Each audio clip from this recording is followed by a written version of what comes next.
It's exercise that makes your body worse, exercise that makes you feel not good, exercise that you have to stop eventually. And this is the whole problem with the exercise industry today. Welcome to the Exercise is Health podcast, where we're talking about exercise, health, and the interconnectedness of the two. We are your hosts, Charlie and Julie, and we will be coming to you every single week from our studio, Muscle Activation Schaumburg. Hey, welcome back, everybody, to the Exercise is Health podcast. We are your hosts, Charlie and Julie, and we're coming to you from our studio, Muscle Activation Schaumburg in Schaumburg, Illinois. Now, at Muscle Activation Schaumburg, we believe your health is your most valuable asset. Your health is one of the biggest influencers of the quality and quantity of time that you have. And while there are many aspects of health, our expertise is exercise. Exercise has been proven time and again to not only improve your health, but also increase your longevity and improve your quality of life. And today, we are talking to you about exercise and about so many things that we see going on in the exercise world, in gym culture, in fitness workout studios all across the globe, and why we believe what we're seeing is not the intended purpose of exercise. So today, we want to talk to you about what is commonly done as far as exercise, the thoughts that are commonly behind how somebody goes to work out, and why those thoughts and those activities and those actions that are being taken are not actually what we believe to be the intended purpose of exercise. So we've titled this podcast, What is Portrayed to Be and is Commonly Done for Exercise, and what we think exercise should be. And we want to dive into this today because exercise is so important for every single person to be doing. But the big problem is that the way that exercise is currently presented to everyone in the media, in the gym that you probably go to or don't go to, or on videos that you might follow or on YouTube, it really excludes a large group of people. And this is a big problem because when fitness excludes people, or people watch it or see it and feel that they cannot participate, then these individuals are no longer getting the incredibly potent and life-changing benefits that exercise can provide for you. So it is important that we're exploring this idea because we can't continue to be using exercise as an exclusive activity. Only certain people in the population can participate. Yes, maybe a certain population a certain group of the population want to participate, but everyone should be able to participate.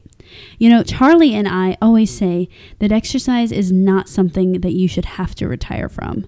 And a lot of times the way that we work out nowadays and the way you probably see people working out, they're doing something that they'll have to stop eventually because in some way, shape, or form, it's either making their body worse, it's decreasing the health of their body, and it's interesting, but it's not how exercise should be. Exercise should not be making you feel worse, function worse, make your health worse. But unfortunately, the way that society presents exercise today, so many of that exercise is of that nature. It's exercise that makes your body worse, exercise that makes you feel not good, exercise that you have to stop eventually. And this is the whole problem with the exercise industry today. So let's first start by talking about how exercise is portrayed today. So one of the biggest things that we typically see when it comes to how exercise is being portrayed is that it's being portrayed as something where you just go to the gym and try to accomplish tasks. You're there not necessarily to achieve a certain body-related goal, but rather to go there and move a weight, in order to go there and, contort your body into certain positions, in order to go there and try to move a certain speed. It's all about accomplishing these tasks, and these tasks are so often ones that fall outside of your body. And there's a huge issue with that because as soon as the focus of exercise goes from what's happening within your body to something that's happening outside of your body, now all of a sudden you stop paying attention to how your body's functioning, how your body's feeling, how your body's doing while you're exercising. You shift your focus to get more reps, move more weight, contort myself in this position, move faster, keep up with everybody else. And you start neglecting what's happening within your body. That's when injuries occur. That's when excessive soreness occurs. That's when these freak accidents that we can see on YouTube and on Instagram with people working out start to occur, is when you're focused on what's going on outside of your body as opposed to staying focused on what's going on inside of your body. And this is rampant, not only within our community here, but everywhere, every gym that I've been to. It's close enough to every gym that I can say every gym, but nearly every single gym that I've been to, this is a case of what's happening. It's a huge issue. Yeah, and when Charlie's talking about, focusing on something outside of your body, what he's talking about are things you've heard about, meaning like, oh, I go to a class and we're going to do bicep curls until the song ends. So the song is deciding how many bicep curls you do rather than your biceps, which are the muscle being challenged. Or you look at your program and it says, I've got to do, 30 reps of these hamstring curls. So you're doing 30 reps, no matter how you feel probably, unless your hamstring falls off your body, then you're probably going to do your 30 reps no matter how your body feels, because this piece of paper has told you how many you need to do. Or maybe you're taking a class and the goal is to get as many push-ups done in 1 minute. And the problem is that the goal is to get stuff done. And sometimes even people are like, well, it was my personal, I'm only competing against myself. Well, maybe we shouldn't even be competing against ourselves. We should be taking the time to acknowledge what's going on. So we're going to dive more into what you should be thinking about and doing later, but here's the big issue, is that every time that we see people, well, almost every time, see people exercising, moving, doing something fitness related, the goal is something outside of their body.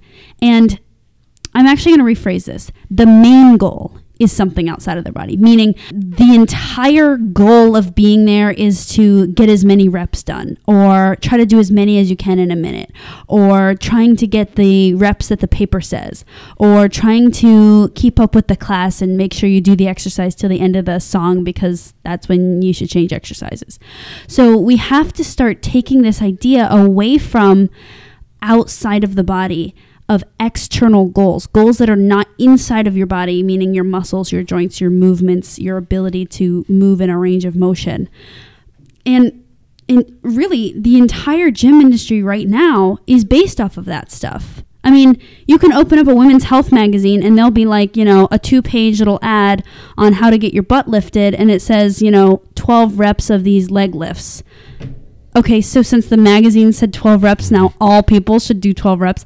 Do you see what I'm saying? So this is running rampant, yes, in the gym industry right now. And it's important that we acknowledge it, because it's not appropriate for all people. And I almost beg to say it's not appropriate for any one person. Mm-hmm. Another thing we see a lot, and I think I'm saying a lot of these rep-based things, but another thing is going to the gym to check something off of a checklist, right? Like it's almost like we feel obligated to arrive at the gym, and when we do it, we feel good, and when we don't feel good. And so this is another thing that a lot of exercise is based off of. And one brand said it really nicely, and it says, just do it. So you just have to do it, and then you're good. You do anything and you're good. And that's a big problem, because doing anything isn't always good, and especially for a large chunk of the population. Now, there are some people out there that can, they're the scientific anomalies that can do anything and all things and never get injured and always feel good, and can eat poorly and still feel awesome and look awesome and function awesome. But so many people don't fit into that. So it's time that we start taking this more educated educated and thoughtful approach to this thing, because this is what the gym is all about. Yeah, so the checklist item really became apparent to me kind of this past week when we were exercising at a big box gym. And Julie and I live a very kind of sheltered exercise life intentionally, because we've been in the thick of it before. We realize that we don't like mainstream fitness at all, but every once in a while we get thrown into situations where we find ourselves in, a big box gym situation, or more confronted with more mainstream fitness stuff. And oh my gosh, I looked around and it seemed like literally every single person that was in the gym around me was there so they could check it off their to-do list for the day. Because I'm looking at the exercises that people are doing, and I don't want to classify exercises as good exercises or bad exercises, or without knowing the person say, oh, that was definitely inappropriate for them. But the lack of mindful focus and attention that was given to the execution of the exercise across the board, it didn't matter whether somebody was on the elliptical, somebody was on the row machine, somebody was doing leg lifts. It didn't matter. It was so blatantly obvious that where their mind was not at all where their body was. And that's a huge issue. They're there to move their body, and then 30, 45, 60 minutes later they say, oh, okay, I guess I'm done moving my body. And I don't know what just happened over the last 30 to 60 minutes, but I know that 30 to 60 minutes has passed. I'm a little bit damper than when I came in. I must have sweat. And okay, now I can go on to my next thing. It's such a tragic way to go about exercise, because exercise can be so powerful for how it changes your body, and it can be so beneficial for your body, but you have to be present while you're doing it. You have to keep your mind and your body in the same place and really feel the things that you're trying to do. You can't go to the gym and just completely check out. And so often that's what we see happening, particularly when we go to these more mainstream fitness clubs, health clubs, big box gyms.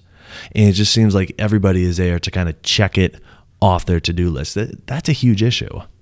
And, Charlie, we had talked about this when you first brought it up when we were on our trip, but it's funny because really it's not their fault. Mm-mm. Do you know what I'm saying? Oh, it's not their fault at all. And none of these are anyone's fault. And especially if you're a new listener, you're probably like, what? These people are crazy. I've never heard this stuff before.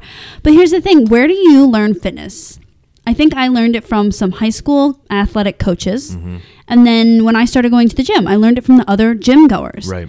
And these people are not educated on how exercise is. It's almost like exercise is this giant historical continuity, like just being passed down from generation to generation to generation to generation.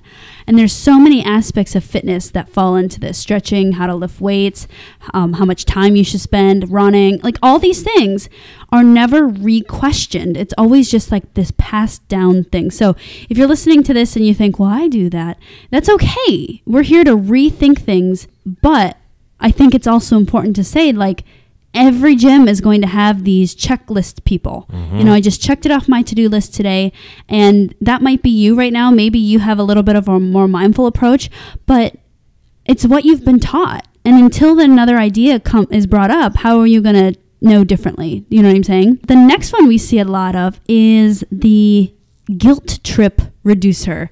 And Charlie brought this one up. I thought this was brilliant, and it's so true.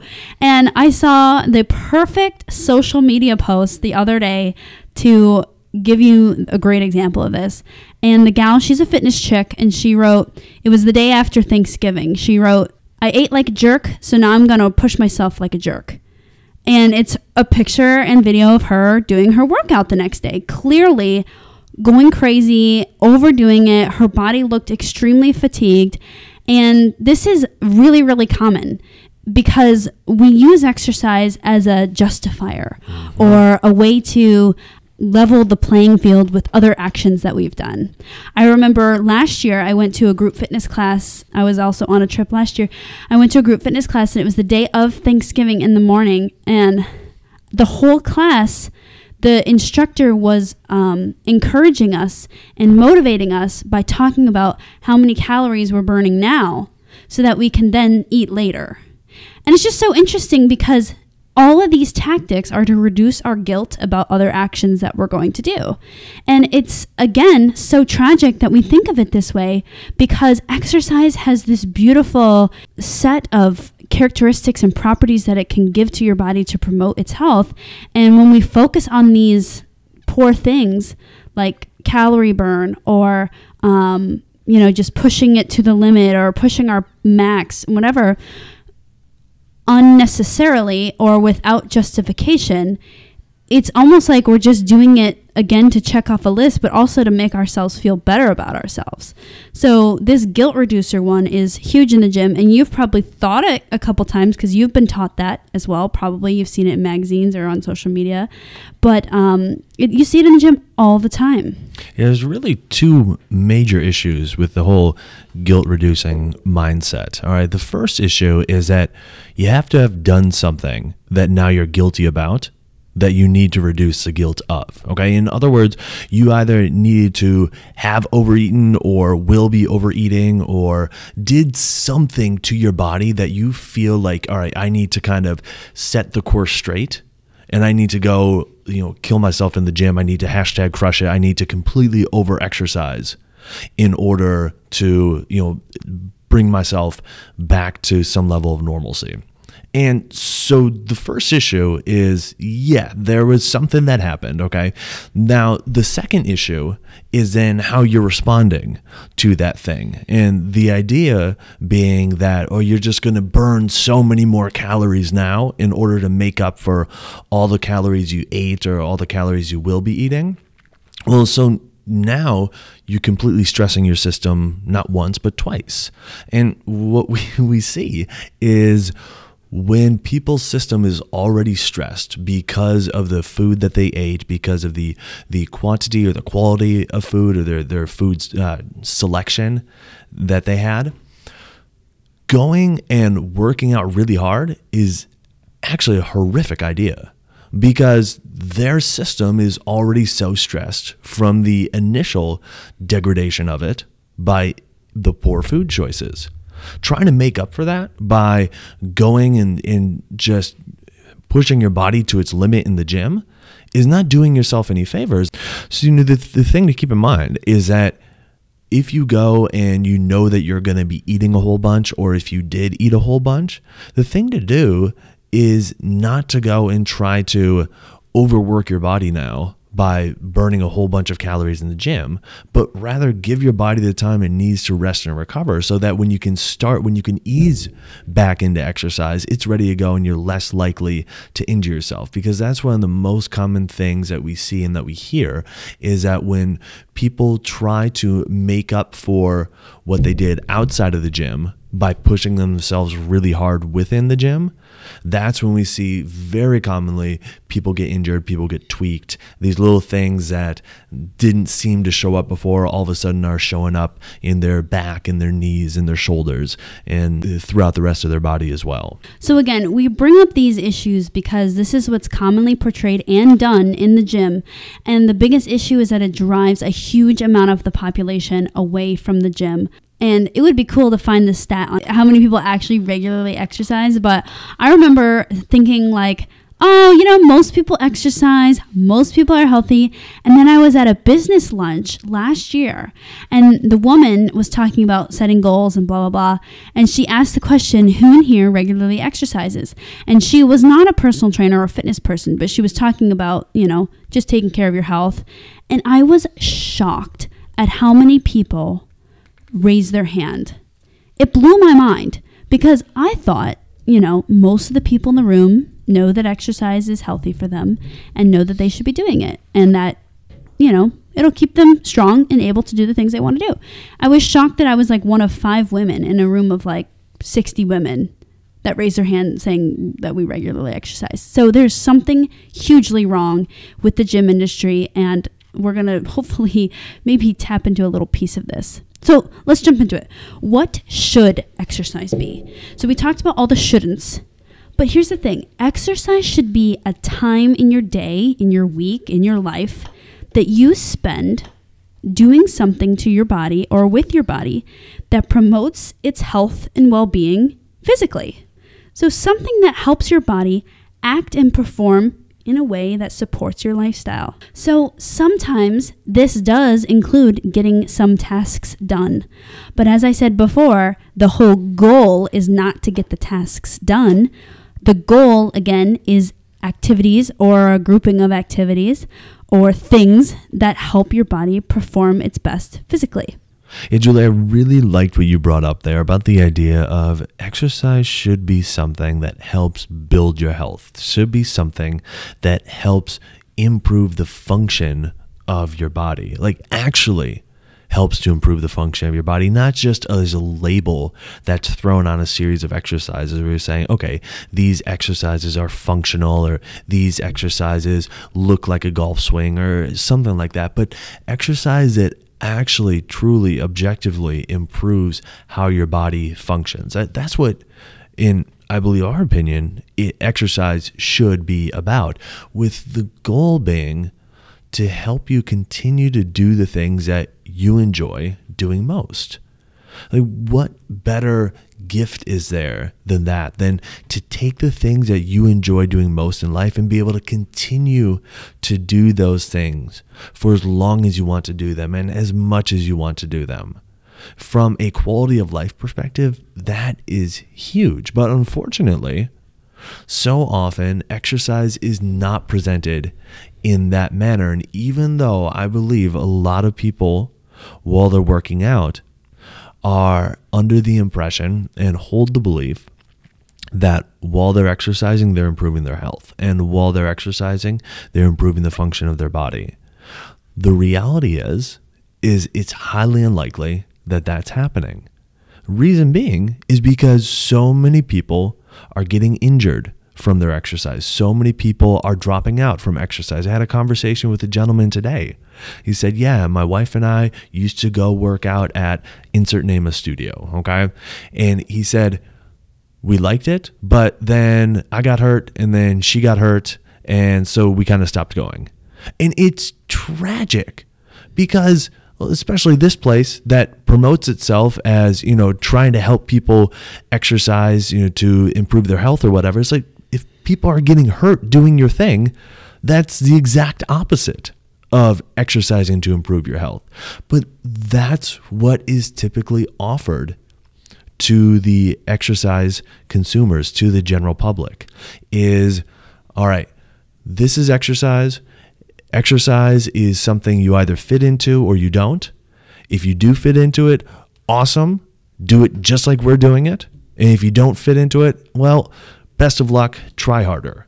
And unfortunately, that is pushing so many people away from the exercising altogether. And as such, they don't get to glean the amazing health and function benefits that exercise can provide. Right. And so one of the points we brought up before, too, with the whole guilt tripping and, getting it off your checklist, is that we have to continue to think about exercise as a time to service your body. And when you service your body, just like when you service your car, you're either maintaining it or making it better, right? So the gym, your exercise or your gym time is time to service your body. It's not, again, a time for repentance for bad actions that you've done. So what I think would be cool is every time we bring up this topic, it's kind of overwhelming because you're like, well, everything I've known how to do, I either know about it and don't do it because it makes me feel bad, or it makes my health get worse, or makes my body not feel good. But everything you're saying sounds good, but how do I do that? So here's an easy way to get started. Think about exercises you can do. You can do without getting hurt. You can do, even if you have to drop the weight in half. I don't care. Let's say a bicep curl. Like, hey, Julia, I know about a bicep curl. Cool. Do your bicep curl. The first thing I'm going to have you do is slow it down, cut your pace at least in half, if not more. You should be the slowest person at the gym. So the first thing, do exercises that you know and exercises you are comfortable with that don't hurt you, at least to your knowledge right now, and cut the pace in half. The whole thing, the beginning, middle, and end of the range, the whole thing needs to be cut in half. What this does is, number one, it prevents you from getting injured. And number two, it really helps the body actually be stimulated in the way that you're trying to stimulate it. A bicep curl, for example, is designed to stimulate the bicep to encourage health in the bicep muscle. So when you move fast, you're doing a lot of moving and a lot less stimulating. When you move slow, you do a lot of stimulating and potentially some less moving, which prevents injury. And this will really help stimulate the tissue you intend to stimulate. So slow down. And Julie, I really like that bullet point. And for our listeners, if you follow us on Instagram, we came out with a couple of videos over the past couple of weeks that really demonstrated this idea of the difference between moving fast and moving slowly while you're lifting weights. So if you want some clear examples of this, go to our Instagram page, scroll down our feed, and see where we have some videos of doing bicep curls, of doing leg extensions, and just the kind of before and after difference of doing it fast versus doing it slow. So when we say doing it slowly, we mean doing it really, really slowly, which leads us into our next point, which is while you're doing the exercise, focus on squeezing your muscles, not moving the weights. And this is a big shift for a lot of people. So often we think, okay, I'm going to do a bench press and my goal is to bench 135 pounds 10 times. And everything about that statement is the exact opposite of what we want you to be thinking. Okay. We want you to be thinking, okay, if I'm going to do a bench press, I'm going to do it to challenge my pec tissues, and I'm going to do it until I reach either a certain level of fatigue or for a certain length of time. But we're not looking at doing a certain amount of weight. We're not looking at getting done a certain number of reps at all costs. It's about the challenge that's created. And this can often be done, or this can be enhanced by focusing on squeezing the muscles that you're trying to challenge instead of something outside of the body, such as moving the weight, getting more reps, etc. The last thing that you can add to exercises you know of right now is to respect your range of motion. So every motion in your body has a limit, meaning a natural place where your body wants to stop if it's not being influenced by something else. So for example, it's not like where you can stretch to. So for example, if you're gonna touch your toes and you reach out to your toes, wherever you naturally stop without grabbing onto your leg and yanking your body down there, that is your natural range of motion. So wherever you naturally stop. So for example, if we were going to do a pull down, the first goal is you got to raise your arms up to grab a bar, right? And then you're going to pull your arms down with that bar and stop somewhere. So it's important. I would tell all my clients, raise your arms up first, and then do the pull down motion second, and don't put any weight on. Don't grab a bar, don't do any weight stack, nothing. And just see what your body naturally does without the influence of the machine or the weight or whatever. Now, when you start grabbing the machine or the bar or the weights or whatever, then do that same motion that you just did with no weights, because you need to respect your natural range of motion even when you're doing weights. And by checking your range of motion without weights, you can find out where your body is that day. A lot of times we want to compare to what other people are doing or the range of motion that other people get, but the more and more that you stay within your own range of motion, the more your body will allow you to move. I'm going to say that again because a lot of people, we go about this in a really, really wrong way. The more that you respect your range of motion, meaning you don't violate it, meaning you don't push past the range of motion that you can naturally get to, the more your body will allow you to do. Meaning, if you do one set of pull downs and you're like, dang, I couldn't get my arms up as high as I thought I could, but that's where I am today, and Julie says, don't go past. I bet if you came back for a second set, your range of motion is likely to change because the body allows you to move more the more that you are respectful of it. What is not a good idea is if you raise your arms up and you think, geez, I can't raise my arms up as high as I thought I could. So why don't I grab the weight and have the weight stack pull my arms up higher so that maybe my arms are closer to my ears rather than in front of my face. A lot of people do this, and what happens is the response of your body is to tighten up and allow you to move less. So because you've violated how your body wants to naturally move, your body will allow you to move less. So always check out your range of motion with no weight before you do the exercise. And then when you start using weight, keep that same range of motion. You're allowed to recheck later, but for the time being, always respect where the range of motion is at that time.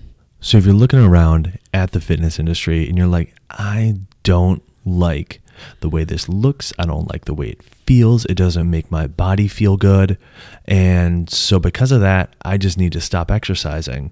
We want to encourage you, before you make that final decision to stop exercising, reconsider how you're exercising, because to be honest, we're with you. We are fully on board with your notion that we don't really like how the fitness industry in general looks or feels or makes our bodies feel.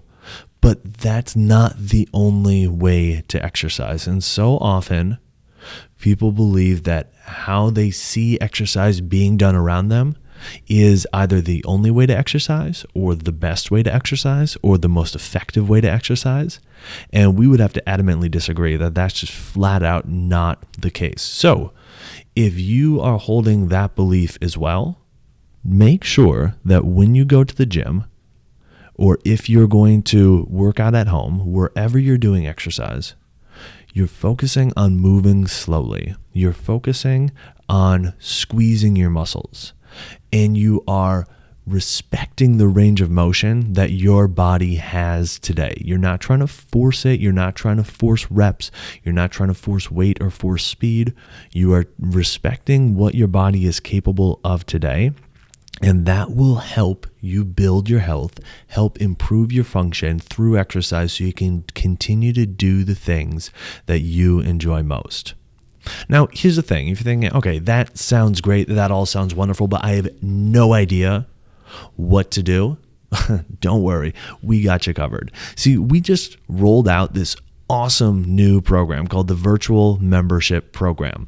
So if you go to our website and you click on membership, you can enroll in our virtual membership program, and we will build exercise for you from the ground up and teach you how to do exercise in the appropriate manner. So go to matschaumburg.com, click on membership, and fill out an application to enroll in our virtual membership program. If you feel like I really need some exercise guidance because I love what you're saying, I just have no idea how to execute it, we're here for you. We got your back. Hey, thank you so much for tuning in. We always appreciate it. While you're online, if you wouldn't mind, head on over to iTunes, leave us a rating, leave us a review so other people who are looking for exercise-based information can find us. And with that in mind, who do you know that needs to hear this information? Who do you know that is exercising in a manner that seems to be degrading their health, that seems to be reducing their function, that seems to be leaving them more beat up and achy and sore than actually helping them? Share this episode with them so they can hear our perspective, because it might vibe with them. Well, have a fantastic week, and we'll talk with you all next week.